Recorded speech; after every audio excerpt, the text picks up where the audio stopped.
허락하신 하나님의 말씀은 예레미야서 26장 1절로 7절까지 말씀입니다. 유다의 왕 요시야의 아들 여호와김이 다스리기 시작한 때에 여호와께로부터 이 말씀이 임하여 이르시되, 여호와께서 이와 같이 말씀하시니라. 너는 여호와의 성전 뜰에 서서 유다 모든 성읍에서 여호와의 성전에 와서 예배하는 자에게 내가 내게 명령하여 이르게 한 모든 말을 전하되 한마디도 감하지 말라. 그들이 듣고 혹시 각각 그 악한 길에서 돌아오리라. 그리하면 내가 그들의 악행으로 말미암아 그들에게 재앙을 내리려 하던 뜻을 돌이키리라. 너는 그들에게 이와 같이 이르라. 여호와의 말씀에 너희가 나를 순종하지 아니하며 내가 너희 앞에 둔 내 율법을 행하지 아니하며 내가 너희에게 나의 종 선지자들을 꾸준히 보내 그들의 말을 순종하라고 하였으나 너희는 순종하지 아니하였느니라. 내가 이 성전을 실로같이 되게 하고 이 성을 세계 모든 민족의 저주거리가 되게 하리라 하셨느니라. 예레미야가 여호와의 성전에서 이 말을 하매 제사장들과 선지자들과 모든 백성이 듣더라. 오늘 본문 말씀 26장 1절로 7절은 예레미야 선지자가 고난을 당하게 된 직접적인 계기가 된 성전 뜰에서 행한 설교에 대하여 증언하고 있습니다. 예레미야서는 요시야 왕 때로부터 예루살렘 함락 직후까지를 시대적 배경으로 하고 있습니다. 1장의 예레미야 선지자의 소명에 이어서 2장부터 25장까지는 왜 유다 백성들이 그 나라의 멸망의 지경까지 갈 수밖에 없었는지 그 원인과 결과에 대해 증언합니다. 그러면서 26장부터 45장에는 예루살렘 함락 전후와 바벨론 포로 전후에 있었던 여러 가지 일에 대하여 증거합니다. 오늘 본문은 유다 왕 요시야의 아들 여호와김이 다스리기 시작한 때로 시작하는데 유다의 18대 임금이었던 여호와김이 등극한 해에 있었던 일이었습니다. 어제 나누었던 본문인 25장은 유다 왕 요시야의 아들 여호와김 넷째 해에 있었던 일이라고 말하고 있습니다. 예레미야는 시간의 순서대로 기록되고 있지 않습니다. 오늘 본문은 25장보다 4년 전에 있었던 일의 기록입니다. 하나님께서는 예레미야 선지자에게 유다 백성들에게 하나님께 받은 말씀을 전하는데 한마디도 빼지 말라고 하십니다. 우리가 다른 사람에게 자신의 말을 전달해 주기를 요청할 때 지금 내가 하는 말을 하나도 빠짐없이 전해라 라고 말한다면 그것은 상황이 굉장히 심각하거나 또 중요한 상황이기 때문에 전하는 그 말이 얼마나 중요한 의미를 갖고 있는지를 뜻하게 됩니다. 그래서 지금 예레미야 선지자가 전하고 있는 하나님의 말씀은 굉장히 중요한 것이고 그 상황이 굉장히 엄중함을 나타내고 있습니다. 예레미야 선지자가 전하는 메시지를 듣고 혹 유다 백성들이 악한 길에서 돌아오면 하나님께서는 내리시려 했던 재앙을 돌이키시겠다고 말씀하십니다. 그런데 유다 백성들은 악한 길에서 돌아와야 하는데 각각이라고 합니다. 신앙은 물론 공동체성이 강하지만 그러나 그 공동체는 각각이라는 개인들의 연합입니다. 하나님께서는 우리를 전체적으로 보시지만 개개인을 구별하고 주목하십니다. 가족들이 주님을 신실하게 믿어서 혹은 믿지 않기 때문에 내가 대표로 구원받는 일이 없는 것처럼 하나님께 돌아가는 것도 공동체적으로 해야 하지만 그것 역시 각각 개인의 선택이고 연합의 결과입니다. 그런데 오늘 예레미야 선지자가 이 말씀을 전하는 장소가 어디입니까? 성전뜰이라고 합니다. 이 장소는 중요한 의미를 가집니다. 말씀드렸던 것처럼 오늘 본문은 예레미야의 성전 설교입니다. 성전 설교란 성전에 나오는 이들을 향해 행하는 하나님의 말씀입니다. 그들에게 하나님은 주님의 법대로 살아야 한다는 것을 예레미야를 통해 외치게 하십니다. 유다 백성들이 성전을 찾은 것은 제사를 통해서 죄를 용서받고 이전의 잘못된 삶을 돌이키며 하나님과의 관계를 새롭게 하기 위함입니다. 성전과 제사는 이스라엘이 하나님의 선택된 민족임을 드러내는 중요한 표징입니다. 하나님께서 예레미야에게 그 말씀을 전하라고 하신 장소가 성전이고 그 대상이 성전에 나온 사람들이었다는 것입니다. 그런데 이것은 얼핏 보면 좀 이상합니다. 그들이 성전에 나오는 사람들이라면 하나님께 예배하고 기도하는 사람들일 텐데 그들에게 주님의 법대로 살라고 말하는 것은 이상한 일입니다. 하지만 분명 그 이유가 있습니다. 그것은 그들이 형식주의에 사로잡혀 있었기 때문입니다. 그들은 성전과 예배 행위를 통해서 그들이 하나님의 백성임을 온전히 드러내고 있고 그 증거가 된다고 생각하였던 것입니다. 형식이 본질을 넘어서고 있는 것입니다. 그렇게 그들은 형식주의에 사로잡혀 있었습니다. 본질보다 외형을 더 중요하게 생각하는 것을 우리는 형식주의라고 말합니다. 이 형식주의는 우리 삶의 여러 곳에서 영향을 끼치게 되는데 이 형식주의가 삶에 자리 잡게 되면은 우리는 위선적인 삶을 살 수밖에 없습니다. 그것은 긍정적인 부분보다 부정적인 영향력을 끼칠 때가 더 많습니다. 이러한 형식주의는 신앙의 측면에서도 발견될 수 있습니다. 그들에게 성전은 그저 전통이었고 그들의 예배는 그저 행위였기 때문입니다. 그들은 하나님을 외치면서도 우상을 섬겼던 것입니다. 그분의 말보다는 자신의 바람이 더 중요했고 그분의 뜻보다는 나의 뜻이 더 중요한 신앙생활을 했습니다. 그 결과 당연히 하나님 말씀 듣기를 거부하고 하나님과의 관계가 단절될 수밖에 없었던 것입니다. 예수님께서도 서기관과 바리새인들의 이런 형식적인 신앙을 보시며 질타하셨습니다. 마태복음 23장 27절에서 화 있을진저 외식하는 서기관들과 바리새인들이여 회칠한 무덤 같으니 겉으로는 아름답게 보이나 그 안에는 죽은 사람의 뼈와 모든 더러운 것이 가득하도다. 안식일에 손 마른 사람이 있음을 보셨던 주님께서는 서기관과 바리새인들이 자신을 고발하기 위해 엿보고 있음을 아시고도 오히려 손 마른 사람을 일으켜 세우시고 공개적으로 그를 고쳐주십니다.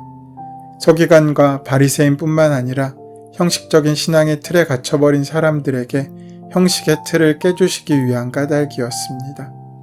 누가복음 6장 9절로 10절 말씀에 이렇게 예수님께서 말씀하십니다. 예수께서 그들에게 이르시되 내가 너희에게 묻노니 안식일에 선을 행하는 것과 악을 행하는 것, 생명을 구하는 것과 죽이는 것 어느 것이 옳으냐 하시며 무리를 둘러보시고 그 사람에게 이르시되 내 손을 내밀라 하시니 그가 그리하매 그 손이 회복된지라. 주님께서 바리새인과 서기관들을 향하여 질타하시며 비판하신 것은 형식 그 자체로 완전히 부정한 것이 아닙니다. 오히려 지나친 형식에 대한 강조로 본래의 의미와 뜻을 왜곡하고 훼손하는 것에 대한 비판이었습니다. 신앙의 참 본질이 형식주의에 갇히지 말아야 함을 보여주신 것입니다. 하지만 형식주의라는 틀에 갇혀버린 사람들에게는 어떤 대화나 타협도 가능하지 않습니다. 서기관과 바리새인들은 예수님의 말씀과 사역을 형식주의의 틀로 바라보니 예수님의 모든 것이 어긋났고 황당했으며 이치에도 맞지 않는다고 생각했습니다. 주님께서 말씀하시는 본질과 정신을 이해할 수도 없었고 아니 이해하고 싶어 하지도 않았습니다. 결국 그들은 주님을 십자가에 못 박아 버립니다. 오늘 본문의 상황에서도 형식주의에 갇힌 이들과 예레미야의 대화가 등장합니다. 본문의 예레미야 26장부터 45장 5절까지는 이야기체 예언이라고 표현합니다. 이야기체 예언이란 예언자가 자신의 관점에서 사건들을 회고하며 그 사건에 대한 영적인 해석을 첨가한 예언입니다. 이야기체 예언이 등장하게 된 배경은 BC 587년 예루살렘 성이 파괴되는 것에서 출발합니다. 하나님의 임재를 상징하는 성전이 파괴될 것을 설명하기란 결코 쉬운 일이 아닙니다. 겉으로 드러난 모습으로 이해할 수 없는 하나의 사건 속에서 하나님의 섭리를 해석하기 위한 노력으로 이야기체 예언이 나타나게 됩니다. 그래서 예레미야 26장부터 시작되는 이야기체 예언의 핵심은 이스라엘에게 펼쳐질 운명과 예레미야를 통하여 선포하고자 하셨던 하나님의 목적을 알아내는 것이었습니다. 단순한 사건으로만 나타나지 않는 하나님의 뜻을 발견하기 위해서는 형식주의라는 틀을 벗어나지 않으면 안 되는 것이었습니다. 하나님께서는 예레미야 선지자에게 그 성전에 온 사람들에게 악한 길에서 돌아오도록 말씀을 전하라고 하십니다. 유다 백성들이 잘못된 삶을 돌이키지 않고 그저 제사를 드리기만 하면 하나님께서 그 죄를 없애주실 거라고 생각하는 제사 만능주의나 성전에 올라오기만 하면 하나님께서는 무조건 좋아하시고 무조건 복을 내려주신다는 생각에 빠져있는 성전 지상주의. 그래서 예수님께서도 성전에 올라가셔서 내 집은 기도하는 집이라 일컬음을 받으리라 하였거늘 너희는 강도의 소굴로 만들었도다 라고 분노하시게 하였습니다. 중요한 것은 성전에 가는 것이 아니라 성전에서 무엇을 하는지에 달려 있습니다.